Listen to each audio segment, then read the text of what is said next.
ରାଉରକେଲାରୁ Hemgiri OSRTC AC bus ସେବା ସୁନ୍ଦରଗଡ଼ ଆଦିବାସୀ ଅଧ୍ୟୁଷିତ ଜିଲ୍ଲା ହେବା ସହ ଭୌଗୋଳିକ ଦୃଷ୍ଟିକୋଣରୁ ଏହାର ଅଞ୍ଚଳ ମଧ୍ୟରେ ଦୂରତା ଅନେକ। ଜିଲ୍ଲା 17ଟି ବ୍ଲକ ରହିଛି।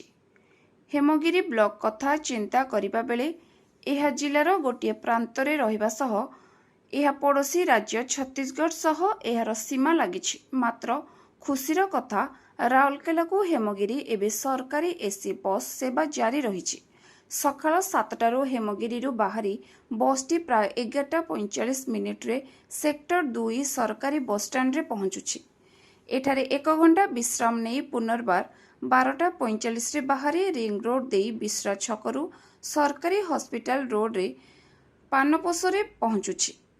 ତାପରେ ବିଜୁ ଏକ୍ସପ୍ରେସ୍ ୱେରେ ଯାଇ ରାଜଗାଙ୍ଗପୁର ଭିତରକୁ ନ ଯାଇ ବାଇପାସ୍ ରାସ୍ତାରେ ହେମଗିରିଠାରେ ସନ୍ଧ୍ୟା 5ଟାରେ ପହଞ୍ଚୁଛି।